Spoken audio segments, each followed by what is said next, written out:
હિરેનભાઈ, એ જે વાત દીપાએ પણ આની પહેલા કરી હતી અને ક્ષત્રિય વાળું આંદોલન તો ઘણા અંશે આપણે જાણતા પણ હતા કે વોટ બેંક નથી એટલી કે કદાચ અસર કરી શકે, પરંતુ દીપાએ પણ જે પહેલા વાત ઉઠાવી, જે મુદ્દો ઉઠાવ્યો હતો, કોંગ્રેસ માટે એક મહત્વની વાત હવે એ છે કે અહીંયાથી તમારે સર્વાઈવ કરી અને વિશ્વાસ જે તમે સંપાદિત થોડો ઘણો કર્યો છે એ વિધાનસભા સુધી જાળવી રાખવાનો છે. નહીં, એટલે એ પહેલાં આપણે જે મહારાષ્ટ્રની વાત કરી નહીં, પણ આપણે એક વાત કરું કે જે પ્રકારે મહારાષ્ટ્રમાં જે ઇલેક્શન લડાયા, હું મહારાષ્ટ્રમાં ત્યાં રહ્યો છું, 5 વર્ષ ત્યાં રહ્યો છું, અને ત્યાં એ સ્પષ્ટ વાત છે કે ત્યાં અસ્મિતાને સીધી ટાર્ગેટ કરવામાં આવી હતી. શિવસેના એ રિપ્રેઝન્ટ કરે છે મહારાષ્ટ્રની અસ્મિતાને. એક નાનો કિસ્સો તમને કહેવાય, નાસિકનું ટર્મિનલ એ ઓપનિંગ હતું અને એ વખતે નામ લખવામાં આવ્યું શિવાજી ટર્મિનલ. ત્યાં છત્રપતિ નતું લખવામાં આવ્યું, એના કારણે આખું તોડી દેવામાં આવ્યું, ફરીથી નવું બનાવવામાં આવ્યું, પછી ત્યાં લખવામાં છત્રપતિ શિવાજી ટર્મિનલ. એટલે આટલી સુધી જ્યારે વાત આવી ત્યારે તમે એ પાર્ટીને તે તમારી સાથે હતી કાલ સુધી એને તોડી દેવામાં આવે અને પછી તમે એમ કહો કે આ નકલી છે અને પછી તમે બીજા લોકોની સાથે નકલીને વધારે બરાબર. અને મનસે અને જ્યારે મનસે અલગ થયું, રાજ ઠાકરે અલગ થયા, એ વખતે પણ એમના ભાઈ હોવા છતાં પણ લોકોએ મનસેને સપોર્ટ નહોતો કર્યો. એવી જ રીતે જ્યારે એનસીપીની વાત કરવામાં આવે તો એનસીપી એ વિદર્ભમાં, કોંકણમાં, મરાઠાવાડામાં આ બધી જગ્યાએ જ્યાં સહકારી સંસ્થાઓ સારામાં સારી છે ત્યાં એનું ખૂબ જ સારું પ્રભુત્વ છે. સુપ્રિયા સુલે આજે પણ એ ત્યાં જગ્યાએ એમનું પોતાનું સારામાં સારું સહકારી ક્ષેત્રમાં કામગીરી છે. એના જ કારણે ત્યાં ગઠબંધનને ખૂબ સારું સંગઠન મળ્યું. ભાજપે એ જ ભૂલ કરી ગયું કે બંને જે ખરેખર જ્યાં જમીન સાથે જોડાયેલા લોકો હતા એ બંનેને ગાળો આપવાની શરૂઆત કરી, બંને પાર્ટીને તોડી નાખી અને નકલી લોકો જે હતા એની સાથે રાખ્યા. એના જ કારણે આ જે અત્યારે રિઝલ્ટ મહારાષ્ટ્રનો હવે એની વાત છે. ગુજરાતની વાત કરું તો સ્પષ્ટપણે અમે ચોક્કસ વાત કરી છે. જે વખતે ક્ષત્રિય આંદોલન ચાલતું હતું, કોંગ્રેસના તમામ નેતાઓએ, આદરણીય પ્રમુખ સાહેબે પણ કહ્યું હતું કે અમે આ આંદોલનમાં અમે કોઈ પણ પ્રકારની વાત અંદર એમાં નહીં કરી, કારણ કે આ આંદોલન એવું છે કે જો આમાં વધારે રાજનીતિકરણ કરવામાં આવશે તો આખું ગુજરાત ભડકે પડશે. એટલે કોઈ પણ સમાજના નામે કે ગુજરાતના ભોગે અમે રાજકારણ નહીં કરીએ. અમે સ્પષ્ટપણે એનું જે પણ રિઝલ્ટ આવશે અમે સ્વીકારીશું. અને આટલા ઇલેક્શનમાં એક વાત નરેટિવ ક્લિયર થયું છે, કોંગ્રેસ સારામાં સારા ઉમેદવાર આપ્યા છે, કોંગ્રેસ ખૂબ સરસ રીતે લડી પણ છે અને રિઝલ્ટ પણ આપણી સામે આવ્યું છે. એટલે કોંગ્રેસે એ જે લોકો કહેતા હતા કોંગ્રેસ મુક્ત ગુજરાત થશે, કોંગ્રેસ મુક્ત ભારત થશે, એ લોકો માટે આ લાફા સમાન છે. દીપા, રાજેશભાઈ, મારો એક સવાલ એ કે અત્યારે કોનો જાદુ ચાલ્યો? જે રાહુલ ગાંધીએ ગેરંટી આપી હતી, કોંગ્રેસના મેનિફેસ્ટોમાં જે ઉલ્લેખ હતો કે 30 લાખ રોજગારીનું સર્જન અમે કરીશું, તેનો જાદુ ચાલ્યો કે પછી તેમણે એ આરોપો મૂક્યા કે 400 ને પાર જો ભાજપ જશે તો બંધારણ બદલી નાખશે? અને આ સિવાય જે મહિલાઓ માટે તેમણે સ્કીમ આપી હતી કે આ વખતે જો અમે જીતીશું તો 1 લાખ રૂપિયા બેંક ખાતામાં સીધા ટ્રાન્સફર કરીશું. આખરે શું ગણિત તમે જોઈ રહ્યા છો? જો દર વખત એવું થતું હતું, ભારતીય જનતા પાર્ટી એક નેરેટિવ તૈયાર કરતી હતી અને આખી ચૂંટણી નેરેટિવની આજુબાજુમાં પૂરી થઈ જતી હતી. આ વખત એવું થયું કે એમણે 400 પારનો નારો આપ્યો અને એમના જ એક સંસદ સભ્ય એમ કીધું કે અમારું સંવિધાન બદલવા માટે 400 સીટ જોઈએ છે. એને વિપક્ષે પકડી લીધું અને એમ કીધું કે આ લોકો સંવિધાન કેમ બદલવા માંગે છે, તો તમારી પાસેથી જ અમારું જે આરક્ષણ છે એ ખૂંચવી લેવા માંગે. આપણે જાણીએ છીએ કે દલિત અને ઓબીસી, SC ST આ વોટ બેંક જે છે એ દેશની અંદર કેટલી મોટી છે. એની અંદર અલ્પસંખ્યકોનું ધ્રુવીકરણ કરવાનું કામ ખુદ ભારતીય જનતા પાર્ટીએ કર્યું. એટલે અલ્પસંખ્યક, દલિત, ઓબીસી અને SC ST વોટ બેંક જે છે એ આકરા પાણીએ થઈ ગઈ. ક્ષત્રિય સમાજના આંદોલને ગુજરાતમાં કેટલી અસર કરી હશે કે નહીં કરી હોય, પણ ક્ષત્રિય સમાજના આંદોલને રાજસ્થાનની અંદર એની અસર બતાવી. અને જે ઠાકુર વોટ બેંક છે ઉત્તર પ્રદેશની, ત્યાં પણ આની જે અસર છે, કારણ કે ત્યાંના લોકોએ પણ ગુજરાતના ક્ષત્રિય આંદોલનને બેઝ બનાવી અને સંમેલનો કર્યા. એટલે ક્યાંક ને ક્યાંક ગુજરાતમાં નહીવત અસર થઈ હશે, પણ એની જે વ્યાપક અસર છે એ રાજસ્થાન અને ઉત્તર પ્રદેશ બંનેમાં થઈ. ત્રીજી વસ્તુ એ થયું કે ઇન્ડિયા ગઠબંધને એ મેનિફેસ્ટો બનાવ્યો. મેનિફેસ્ટોની ચર્ચા બહુ બધા ઇલેક્શનમાં આપણે જોયું છે, કોઈ કરતું નથી. પણ એના મેનિફેસ્ટોને લઈને જે સવાલો ઊભા કર્યા ભારતીય જનતા પાર્ટીએ, એના કારણે મેક્સિમમ મેનિફેસ્ટો કોંગ્રેસના ઇન્ટરનેટ ઉપરથી ડાઉનલોડ થયા અને લોકોએ મેનિફેસ્ટોને વાંચ્યા. એની અંદર એમની ન્યાયની વાત હતી. એટલે એક પક્ષ બીજા પક્ષના મેનિફેસ્ટો તરફ મતદારોને લઈ જાય એવું પણ આ વખત પહેલી વખત બન્યું. ત્રીજી વસ્તુ એ બની કે તમે 2014માં એમ કીધેલું કે બહુ ઈ મહેંગાઈ કી માર, તો લોકો એમ સાંભળવા માગતા હતા કે 2024માં તમે એ મોંઘવારી વિશે શું કહેવા માગો છો? એક શબ્દ કોઈના કાને ના પડ્યા. બેરોજગારીની જે વાત થયેલી હતી, એટલે જે વાયદા પહેલાંના આપેલા હતા એના વચન પૂરા નહોતા થયા, નવી ગેરંટી આપી, તો લોકોમાં એક અવિશ્વાસ એ પણ ઊભો થયો કે ભાઈ તમારી પહેલી જે વાતો હતી એની જ પરિપૂર્તિ નથી થઈ, અને નવી ગેરંટીઓ છે તેના ઉપર અમે વિશ્વાસ કેવી રીતે મૂકીએ? બીજું, કોંગ્રેસ ગઈ વખત જેટલી સીટ લડી હતી એના કરતાં 125 સીટ ઓછી લડી અને એના જે સીટો હતી એ બેવડે છે. એનો મતલબ કે એનો સ્ટ્રાઇક રેટ છે એ વધ્યો છે. જે ઉત્તર પ્રદેશમાં કોંગ્રેસનો વોટ શેર 10% નીચે જતો રહ્યો તો 9%ની આસપાસ હતો, ત્યાં આગળ કોંગ્રેસ આજે 7 સીટો જીતતી હોય તો ક્યાંક ને ક્યાંક કોંગ્રેસને જીવતી કરવાનું કામ પણ આ નેગેટિવ પ્રચારના કારણે થયું. બીજું જે વ્યક્તિગત મુલાયમસિંહ માટે બોલાયું, કેટલીક પાર્ટીઓમાં એવું છે કે એના સમર્થકો એના નેતાઓ સાથે સંકળાયેલા હોય. જ્યારે તમે નેતાઓના સ્વર્ગવાસ પછી એના ઉપર કોઈ ટિપ્પણી કરો ત્યારે એક પ્રકારનો ઇમોશનલ જે છે ઘા ઉપર મીઠું ભભરાવા જેવું થાય, એ જીવતો થઈ ગયો. તમે પશ્ચિમ બંગાળમાં એ જ થયું. પશ્ચિમ બંગાળની અંદર તમે સંદેશ ખલીના એક જ મુદ્દા ઉપર આખી ચૂંટણી લડવા ગયા અને એની સામે જે સંદેશ ખલીનું સત્ય છેલ્લે 2 રાઉન્ડ પછી બહાર આવ્યું, એના કારણે લોકોને ખબર પડી. બીજું, તમે મહિલા સશક્તિકરણ, મહિલાના નામે જુદા જુદા કાટલા રાખો. મણિપુર માટે એક દ્રષ્ટિકોણ, તમે સંદેશ ખલી માટે બીજો દ્રષ્ટિકોણ, અહીંયા ક્ષત્રિય મહિલાઓ માટે એક દ્રષ્ટિકોણ, બ્રિજભૂષણ શરણસિંહ જે ખેલાડીઓ સાથે જે વર્તન કરે એના માટેનો જુદો દ્રષ્ટિકોણ. એટલે લોકોએ એ પણ વાત કરી. બીજું, જે સંસદની અંદર મહિલા અનામતનો ખરડો પસાર કર્યો અને એને પોતાના પક્ષે લેવાની કોશિશ કરી, પણ જ્યારે ટિકિટો આપવાને આવી તો ગુજરાતમાં ગઈ વખત 6 મહિલાઓને ટિકિટ આપી હતી, આ વખત 4 મહિલાઓને ટિકિટ આપી. તો લોકોએ એ પ્રશ્ન કર્યો કે ભાઈ તમે નૈતિક આધાર ઉપર ત્યાં તો ખરડો પસાર કર્યો છે, સંવિધાનિક સ્વરૂપ લે કે ના લે, તમે નૈતિક રીતે મહિલાઓને વધારે ટિકિટ આપી હોત તો ક્યાંક એ બાબતે તમે ગંભીર છો એવું દેખાત. એટલે જેટલા નેરેટિવ્સ ભારતીય જનતા પાર્ટીના હતા, એ નેરેટિવની સામે કોંગ્રેસે એક એવો મુદ્દા ઊભા કર્યા કે જેના કારણે લોકો... 1 મિનિટ માટે રોકી રહ્યો છું. મોટી જાણકારી, 400 તો દૂર 300 ના પણ ભાજપને ફાફા પડી ગયા છે. કોંગ્રેસ મુક્ત ભારતનું ભાજપનું સપનું અધૂરું જ રહી ગયું તે સ્પષ્ટ લાગી રહ્યું છે. ભાજપને 400 બેઠકોનું જે સપનું હતું એ વાત ખૂબ જ દૂર છે. અત્યારના 300 સુધી જતા હફતું જોવા મળી રહ્યું છે. કોંગ્રેસ મુક્ત ભારતના જે નારા આપવામાં આવ્યા હતા દીપા, તે પણ અહીંયા આગળ દૂર થઈ ગયા છે. કારણ કે કોંગ્રેસ મુક્ત તો તે માટે પણ નહીં થઈ શકે, કારણ કે જેટલી 100 જેટલી બેઠકો જે છે તે જોવા મળી રહી છે કે જે કદાચ કોંગ્રેસ પાસે જાય. પંજાબમાં ખુદ ભાજપ સાફ થઈ ગયું છે. 2 હતી તે બંને ગુમાવી દીધી હોવાની પણ જાણકારી મળી રહી છે. રામ મંદિરમાં મોદીને દંડવત ફળ્યા નથી એ વાત પણ સ્પષ્ટ થઈ ગઈ છે. જે દંડવત પ્રણામ કરવામાં આવ્યા હતા, પૂજન કરવામાં આવ્યું હતું, તે પણ અહીંયા ફળ્યું નહીં, કારણ કે અયોધ્યામાં જ ખુદ ભાજપ પાછળ ચાલી રહ્યાના સમાચાર હતા. કોંગ્રેસ મુક્ત ભારતની વાત કરીને જે એજન્ડા, જે રાજેશભાઈ કહેતા હતા કે એકનો એક એજન્ડા કદાચ ચલાવવામાં આવે તે અસર કરી રહ્યો હોય. રાજેશભાઈ, અહીંયા આગળ આ વખતે એક પરિસ્થિતિ એ પણ થઈ ગઈ કે જ્યારે સૌથી મોટી વાત એ આવી હતી કે 400 ની વાત કરી રહ્યા છે. કદાચ તેઓ જાણતા હતા કે 400 ની પણ આપણે 350 પોણા 400 પહોંચવાનું છે, બધા લોકો કહેતા હતા, ઇન્ક્લુડિંગ ભાજપના જ કેટલાક નેતાઓ. પરંતુ જનતાને, ધારો કે વાત કરીએ, ગુજરાત તો મોદી પ્રેમ જોવા મળે છે. ગુજરાતના પુત્ર છે, ગુજરાતથી ગયેલા છે. રાજસ્થાન, મધ્યપ્રદેશ, ઉત્તર પ્રદેશ, ત્યાં એવું તો શું થઈ ગયું? ત્યાં આગળ એવું તો શું બદલાવ આવ્યો? કેમ કે આપણે વાત કરીએ બિહારમાં થઈ શકે, મહારાષ્ટ્રમાં થઈ શકે, પશ્ચિમ બંગાળમાં થઈ શકે. આ 3 રાજ્યને શું માખવું પડ્યું? જો ઉત્તર પ્રદેશની અંદર એક તો કિસાન આંદોલનની અસર હતી કે હરિયાણા, ઉત્તર પ્રદેશ અને પંજાબ, આ રાજ્યોની અંદર કિસાન આંદોલનને જે રીતે ટેકલ કરવામાં આવ્યું એની એક અસર હતી. બીજું, એક નેરેટિવ જે કેજરીવાલે ઊભું કર્યું કે ભાઈ આ તો જે વોટ છે એ મોદી માટે નહીં, આ વોટ શા માટે મંગાઈ રહ્યા છે, અને યોગી જે છે આ ચૂંટણી પછી મુખ્યમંત્રી પણ નહીં રહે. એની એક અસર છે એ યોગીના મતદારો ઉપર પણ પડે કે ભાઈ આ ગુજરાત જે છે એ જ શાસન કરવાનું છે. નરેન્દ્રભાઈ વારાણસીથી ચૂંટણી એટલે લડે છે કે ઉત્તર પ્રદેશ એ સત્તા સુધી જવાનો રસ્તો છે અને ઉત્તર પ્રદેશની એક એવી ફિલિંગ હોય છે કે અમારો જ વડાપ્રધાન થાય, અને એટલે વારાણસીથી ઉત્તર પ્રદેશના હોવાનું દેખાય અને દાવો કરી શકે એટલે વારાણસીથી ચૂંટણી લડે છે. હવે નરેન્દ્ર મોદી પછી પણ વારો ઉત્તર પ્રદેશનો ના આવવાનો હોય અને ગુજરાતની જ વ્યક્તિ જ્યાં વડાપ્રધાન બનવાની હોય તો યોગી સમર્થકો જે છે એ ક્યાંક ને ક્યાંક એ જે નેરેટિવ છે એની અંદર પણ ફસાયા, અને એના કારણે બીજું, જે વોટ કાયમ વહેંચાઈ જતો હતો એની અંદર તમે જુઓ કે દર વખત બીએસપી જે છે એ બહુ મોટી ફાચર મારતી હતી. આ વખત લોકોએ જોઈ લીધું બીએસપી જે છે એ તો જ્યારે જરૂર પડે ત્યારે ભારતીય જનતા પાર્ટીને રાજ્યસભામાં કે લોકસભાની અંદર મદદ કરતી હોય છે. એટલે બીજેપીની સામેનો જે બીએસપીનો વોટ હતો એ પણ સપા અને કોંગ્રેસની અંદર ટ્રાન્સફર 10 સીટ ગઈ. ત્રીજું શું થયું કે ઓવેસી જેવા ફેક્ટરો કે અપક્ષ ઉમેદવારો ઉભા રહી જતા હતા. જે રીતે તમે બહુમતી વોટનું ધ્રુવીકરણ કરવા જાઓ એ જ રીતે લઘુમતી વોટનું ધ્રુવીકરણ થાય. એટલે એ બધા જ વોટ કોન્સોલિડેટ થઈ ગયા સપા અને કોંગ્રેસની સાથે.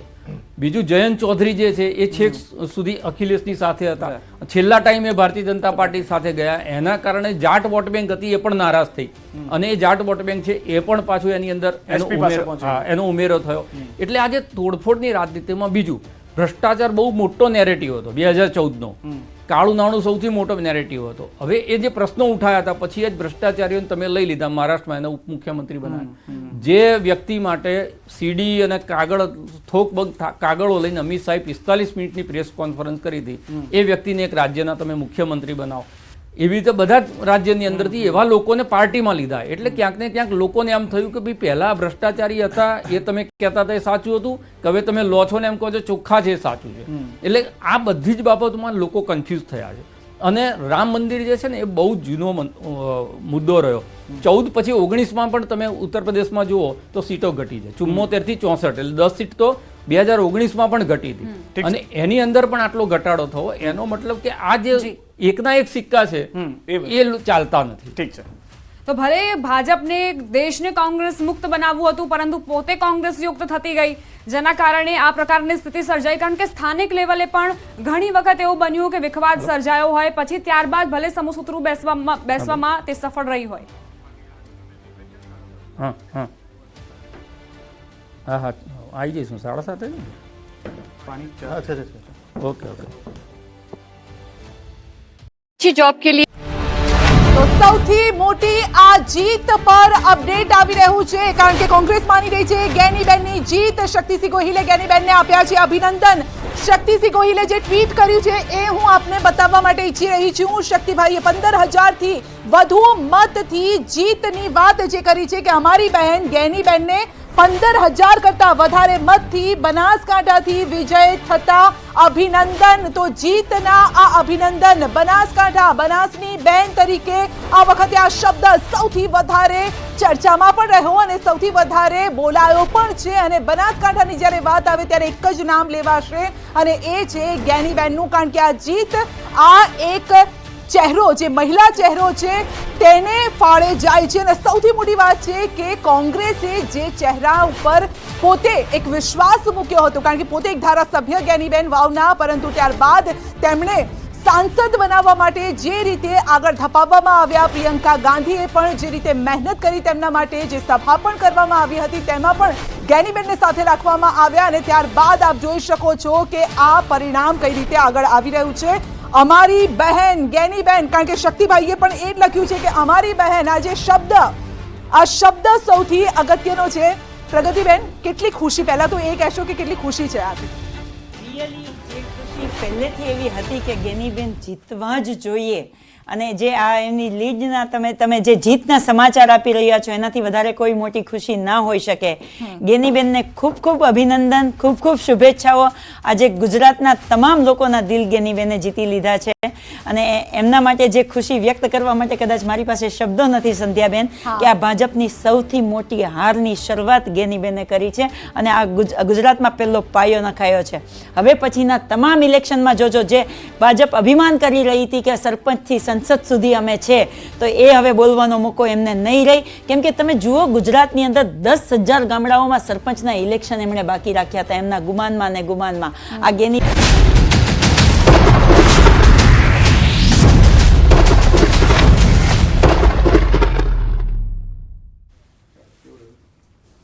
તો મહત્વપૂર્ણ સમાચાર પ્રાપ્ત થઈ રહ્યા છે. ગુજરાતમાં જે 24 બેઠકો છે તેની ઉપરના વલણ જે છે તે જોવા મળી રહ્યા છે. ભાજપની હેટ્રિક પર કોંગ્રેસે બ્રેક મારી. પરિણામ પર CR પાટીલે નિવેદન આપ્યું. CR પાટીલનું નિવેદન પરિણામો બાદ 16-17મી લોકસભામાં 26 બેઠક ભાજપ જીત્યું હતું. 18મી લોકસભામાં જે કોંગ્રેસે બ્રેક મારી છે તેને લઈને CR પાટીલે નિવેદન આપ્યું છે. તેઓએ કહ્યું છે કે અમારી મહેનતમાં કંઈક કમી રહી ગઈ હશે, અમારે વધુ મહેનત કરવાની જરૂર હતી. સૌથી વધારે મહત્વની વાત, તેઓએ કહ્યું કે જ્યાં કચાશ રહી હશે, મતદાતા ભાઈ બહેનો અમારાથી કોઈ નારાજગી રહેશે તેવી વાત પણ તેઓએ કર્યું છે. જાણે અજાણે અમારી કોઈ ભૂલ થઈ હશે. આ તમામ મુદ્દાઓ જે કદાચ રાજકીય વિશ્લેષકો અને કોંગ્રેસ કહી રહ્યું હતું તે ખુદ હવે ભાજપના મોઢેથી નીકળતા જોવા મળી રહ્યા છે. મતદાતા ભાઈ બહેનોને અમારા પર જે વિશ્વાસ હતો કદાચ તે ડગી ગયો હશે. 5 લાખથી વધુ મતથી 4 સીટ જ જીત્યા છે. ભાજપના જે ઉમેદવારો હતા જે જીતીને તો આવ્યા છે, પરંતુ જે 5 લાખના સપનાની વાત હતી તે સાકાર થતું જોવા ન મળ્યું. અને જે લીડ હતી તે લીડ કેટલીક બેઠકો સુધી સીમિત થઈ ગઈ હતી. દીપા, 3 લાખથી વધુ લીડથી 6 સીટ જીતી શક્યા છીએ અને 5 લાખથી વધુ મતથી 4 સીટ જીત્યા છીએ. 5 લાખનો જે પડકાર આપવામાં આવ્યો હતો. CR પાટીલને કાર્યકર્તાઓને એવી સૂચના આપી હતી કે 5 લાખની લીડ સાથે અમે આગળ વધીએ, પરંતુ થયું ઉલટું અને ઘણી એવી બેઠકો છે જેની ઉપર માર્જિન ખૂબ જ ઓછું જોવા મળ્યું છે. 2 લાખથી વધુની લીડથી જીત્યા છીએ ઘણી એવી બેઠકો યુસુફ પર. પઠાણની પણ વાત કરવી જરૂરી છે બરોડાના બહેરામપુરા ગયા, ટીએમસીએ તેઓને ઉમેદવાર બનાવ્યા. કેટલીક ટીકા ટિપ્પણી રાજેશભાઈ ત્યાં આગળ પણ થઈ હતી કે ક્યાંથી આવે છે યુસુફ પઠાણ, કેમ અહીંયા આગળ, પરંતુ એ નેરેટિવ ક્લિયર હતો. હું હિરેનભાઈ પાસે જઉં તે પહેલા એક ક્વિક રિએક્શન આપણી પાસેથી કે ત્યાં પણ એક મમતા બેનર્જીએ જે આખું કહેવાય ને કોડિંગ કરી દીધું હતું, કોડિંગ કરી દીધું, તમે કોઈ પણ જગ્યાએથી આવો ફસાવાના તો છો, એ સફળ રહ્યું છે. આખી કિલ્લાબંધી જે હતી તમે જો શત્રુઘ્ન સિંહાને પશ્ચિમ બંગાળથી ચૂંટણી લડાવી, યશવંત સિંહાને રાજ્યસભાની અંદર ત્યાં મોકલે છે, એટલે ઉત્તરભાષી જે વોટ છે ત્યાં આગળ, હિન્દી ભાષી વોટ ઉત્તર પ્રદેશ અને બિહારના લેબર બહુ જ ત્યાં આગળ છે, અને એટલા જ માટે યોગીને ત્યાં આગળ પ્રચાર માટે મોકલવામાં આવે છે વારંવાર. એટલે આ બે અને અહીંયાથી ગુજરાતથી યુસુફ પઠાણ, એટલે હવે આપણને બી એમ થાય કે યુસુફ પઠાણને વળી પશ્ચિમ બંગાળમાં, અને જે પાર્ટી આટલી મજબૂત સ્થિતિમાં હોય એ પોતાના પક્ષના કાર્યકર્તાને ટિકિટ આપવાના બદલે ગુજરાતથી એક ક્રિકેટરને લઈ જઈને ત્યાં આગળ ટિકિટ આપે છે અને જીતાડે છે. તો આ જે નેરેટિવ ઊભું થાય છે કે એક ગુજરાતીઓને બી મેસેજ જાય, બિહારના લોકોને પણ મેસેજ જાય, એ પ્રકારનું જે રાજકારણ છે એ ટીએમસીએ ત્યાં આગળ કર્યું છે. સૌથી વધારે મહત્વનું ધીરેનભાઈ અહીંયા આગળ એ પણ છે, કારણ કે જે રીતના દ્રશ્યો આપ જોઈ રહ્યા છો, ગેનીબેનના ભાવુક થઈ ગયા હતા. સ્વાભાવિક રીતે કદાચ આટલી મહેનત લાગી છે, એમાં રાજેશભાઈથી લઈને અનેક લોકો સહમત પણ હશે કે એકમાત્ર એવા ઉમેદવાર કે જેના માટે તમામ લોકો પોઝિટિવ હતા કે આ બેન જીતી શકે છે. એટલે ચોક્કસપણે કે આ લોકશાહીમાં એ જ કહીએ છીએ કે લોકશાહીમાં જ્યારે વાત સ્થાનિક લોકોને નેતૃત્વ આપવાનું, જનપ્રતિનિધિ પીપલ્સ એક્ટ કહેવાય, કે સ્થાનિક લોકોને પ્રતિનિધિત્વ આપવાનું હોય, પંચાયતથી શરૂઆત કરેલી જર્ની આજે પાર્લામેન્ટ સુધી પહોંચી જાય છે. ત્યારે ભેટી રહ્યા છે એ બળદેવજી ઠાકોર છે, જેમને સ્પષ્ટ ના પાડી કે હું ઇલેક્શન એટલા માટે નહીં લડું કે કારણ કે હું બાકીની સીટો પર કામ કરવા માંગુ છું. આટલું સકારાત્મક રીતે કોંગ્રેસનું વાતાવરણ છે કે અમે લોકો માટે સીટ છોડીએ છીએ. જેમ આદરણીય સોનિયાજીએ પણ કીધું કે હું પીએમ નહીં બનું, એમ અમારે છોડવાની ભાવના હોય છે. અને એ જ વાત અત્યારે જે જીતના દ્રશ્યો જોઈ રહ્યા છીએ એ સ્પષ્ટ દર્શાવે છે કે એમની કરેલી મહેનત, કાર્યકર્તાઓએ કરેલી મહેનત, અને કોંગ્રેસના સંગઠને જે પ્રકારે શંકર ચૌધરીની વાત આવી કે અલગ અલગ સહકારી મંડળીમાં એમની પોતાની બેઠકો કરીને કામ કરી રહ્યા છે, ત્યારે કોંગ્રેસે પ્રેસ કોન્ફરન્સ કરી, કોંગ્રેસે ઇલેક્શન કમિશનમાં દબાણ કર્યું અને પછીનો આખો માહોલ બદલાઈ ગયો. એટલે આખું સંગઠન એક જગ્યાએ કામગીરી લાગેલું હતું, અને એના પછી જ આ આપણને રિઝલ્ટ આપણી સામે આવે છે. અને હજુ સ્પષ્ટ કહું છું, ગુજરાતની સુજ્ઞ પ્રજાનો આ જીત છે. જેમને વારંવાર કહેલી જે તક્ષશિલા કાંડ થયો હોય, હરણી કાંડ થયો હોય, આ બધા કાંડ પછી પણ જો એમ લોકો કહેતા હોય કે 5 લાખની લીડ મળશે અને અમે જે છીએ એને ચૂપ થાવ અને બેસી જવાનો સંદેશ આ ગુજરાતી જનતાએ આપ્યો છે. એ સ્પષ્ટ. જે મેં બંગાળની વાત કરી, બંગાળની જે ધરતી છે એ રિવોલ્ટની ધરતી છે. ત્યાં હંમેશા આ પ્રકારનો રિવોલ્ટની જે વાત કરતી હોય થતા હોય છે. ત્યાં ભાજપની લોકોએ ખોટી નેરેટિવ સેટ કરવાની વાત કરી, હિન્દુ મુસ્લિમ કરવાની વાત કરી, ત્યાં અલગ અલગ પ્રકારે એનઆરસીની વાત કરવામાં આવી, સીએએની વાત કરવામાં આવી. એટલે આ બધું લોકોએ ત્યાં નકાર્યું છે. આ સમગ્ર દેશમાં ખાલી એક વચ્ચેનો પટ્ટો જે કહી શકાય, મધ્યપ્રદેશ છે, છત્તીસગઢ છે, રાજસ્થાન છે, એ હિન્દી બેલ્ટમાં જ એમનું હજુ પ્રભુત્વ થોડું રહ્યું છે. અને ગુજરાતની વાત કરીએ, બાકી બધી જગ્યાએ તમે સાઉથમાં જે કોંગ્રેસ પક્ષ પહેલાથી કહેતી આવી છે કે સાઉથમાં સાફ અને ઉત્તરમાં હાફ, એ જ પ્રકારના રિઝલ્ટ આપણી સામે આવ્યા છે. ઠીક છે દીપા. રાજેશભાઈ, સવાલ એ કે ગેનીબેન એવું જ કહેતા જોવા મળતા હતા કે મામેરું ભરજો, બનાસની બેન છું, અને બીજી તરફ કોંગ્રેસ તરફથી એવા આરોપો પણ મૂકવામાં આવતા હતા કે અમારા ખાતા ફ્રીઝ કરવામાં આવ્યા છે એટલે અમારી પાસે નાણાં નથી, અમે કેવી રીતે ચૂંટણી પ્રચાર કરીશું. એટલે શું એ જાદુ ચાલ્યો છે? એક ઇમોશનલ ટચ મહેસૂસ કરતા હતા મતદારો? એક વાત આમાં એ પણ એડ કરવા જેવી છે, ગેનીબેને ચીમકી પણ આપી હતી અધિકારીઓને કે જો હું આવી ગઈ તો તકલીફ થઈ જશે, અને હવે આવી ગયા છે. જીત્યા પછી પણ એમણે ચીમકી આપી. જીત્યા પછી એમણે એમ કીધું કે મારા મતદારોને ડરાવવાનો કોઈ પ્રયત્ન કરશો તો હજી ગેનીબેન જીવતી છે. આ એમણે જીત્યા પછી પણ કીધું. એટલે લોકોમાં શું થાય કે એને એમ લાગે કે અમારા માટે લડવા માટે પર્સનલ ટચ. એટલે બીજી વસ્તુ એ છે કે 80-90 ના દાયકામાં આપણે આવી ચૂંટણી લડાતી જોતા, એ ચૂંટણીની યાદ આપણે અપાય. અશોક ભટ્ટ મને યાદ છે, ખાડિયાથી વિધાનસભા લડતા હતા અને મજૂર યુનિયનના નેતા હતા જે તે વખતે. તો એ આવી રીતે જોડી લઈને નીકળે અને 5 માણસ હોય ઘરમાં, તો એમ કે તમે 5 રૂપિયા આપો, તમે 5, એટલે હું આજથી મારા મતની ગણતરી શરૂ કરું. તો મારા અહીંયા જેટલા કોઈન માંગતા કે 5 કોઈન આપો, મારી પાસે 1,00,000 કોઈન ભેગા થશે તો મને નક્કી છે કે 1,00,000 વોટ મને મળ્યા. આ જે ચૂંટણી લડાતી એમાં પ્રજા કનેક્ટ થતી. તો મેં આ રૂપિયો આપે છે એનો મતલબ કે મેં વિશ્વાસ આપ્યો. અહીંયા એમના જે જગ્યાએ એમણે ખોળો પાથર્યો, એમણે મામેરા ભર્યા, એનો મતલબ કે લોકોએ પોતાનો વિશ્વાસ એમને ચૂંટણી પહેલા આપી દીધો. એટલે બહુ સરસ રીતે. બીજું છે જે મહિલા સશક્તિકરણ શું કહેવાય, આ જે રાજકારણથી સુખ છે, આપણા જ ઘરના કોઈને એમ કહે કે સ્ત્રીને ચૂંટણી લડાવવાની આપણે કેવી આમાં નથી નાખવી મારે, પણ આ જ્ઞાનીબેન જેવા લોકો એક મહિલાઓની અંદર એક આત્મવિશ્વાસ ઉભો કરે કે ભાઈ રાજનીતિ જે છે એ તમે સ્વચ્છ રહીને લડો જો, અને સિસ્ટમ સામે લડો, પક્ષ સામે લડો, તમે સાચા હો તો જનતા તમારી સાથે રહે છે. બીજી કોંગ્રેસ માટે શીખે છે, જે કાયમ માટે કહે છે ને કે ભાજપનો સંસાધન, ભાજપના પૈસા, ભાજપનું ઇલેક્શન કમિશન, ભાજપનું ઈડી, સીબીઆઈ આના કારણે મારી છે. આ બધા જ બહાના છે જે જ્ઞાનીબેને મારીએ છે. એટલે કોંગ્રેસ માટે પણ આ મેસેજ છે કે ભાઈ તમે બહાના કર્યા વગર, તમારી પાસે કશું જ ના હોય, તમારી પાસે માત્ર એક જુસ્સો હોય ચૂંટણી લડવાનો, પરિણામ જે પણ આપણે કાયમ એવું કહેતા હતા કે જ્ઞાનીબેન હારે કે જીતે, જ્ઞાનીબેન જે રીતે ચૂંટણી લડ્યા છે એ રીતે જીતી ગયા બરાબર છે. અને એટલા જ માટે આખા ગુજરાતની નહીં, હવે તો દેશની અંદર પણ, કારણ કે આ તો ગુજરાત છે એ તો ગૃહ રાજ્ય છે મોદી શાહનું, એમાંથી એક સીટ જાય એટલે નેરેટિવ આખા દેશમાં ચર્ચાનું કેન્દ્ર. અને આજે એ જ ચર્ચા ચાલી ને. બીજો જો એક સરસ મેસેજ ઇન્દોરથી મળ્યો, ઇન્દોરમાં નોટા. જે રીતે કર્યું, હા, નોટામાં 2,18,000 વોટ, એટલે લોકો એવું કીધું કે જેને હરાવા જીતાડવા છે અમે જીતાડતો, અમારો અધિકાર તમે કેવી રીતે છીનવી લઈ શકો. એટલે આ પણ નાના નાના મેસેજ છે, પણ પોલિટિકલ પાર્ટીઓ જો સમજે તો લોકતંત્રની ખૂબસૂરતી શું હોઈ શકે આપણે 2004માં જોયું છે, 2014માં જોયું છે, ને આજે 2024માં જોઈએ. અને એટલે કાયમ કહીએ ને કે લોકો તો યાર હવે નથી બોલતા, લોકો તો આ સમસ્યાઓ પર ગમે તે મોરબીનો પુલ પડી જાય તોય લોકો વોટ આપે છે. એ નથી, લોકોને જ્યારે જવાબ આપવો હોય છે એટલે કાલથી એક નવું નેરેટિવ આવી ગયું, કાલથી એક નવું આજથી જ નવું નેરેટિવ આવી ગયું છે હવે.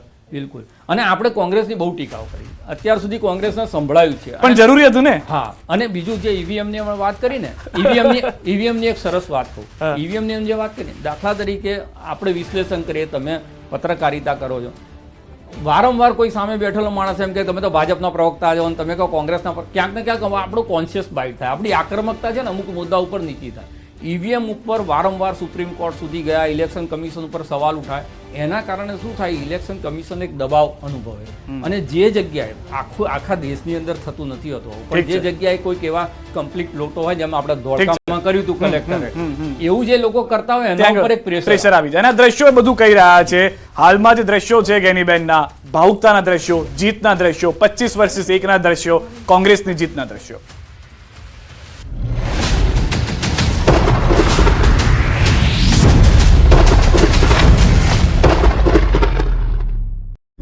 ગુમાન તોડ્યું છે.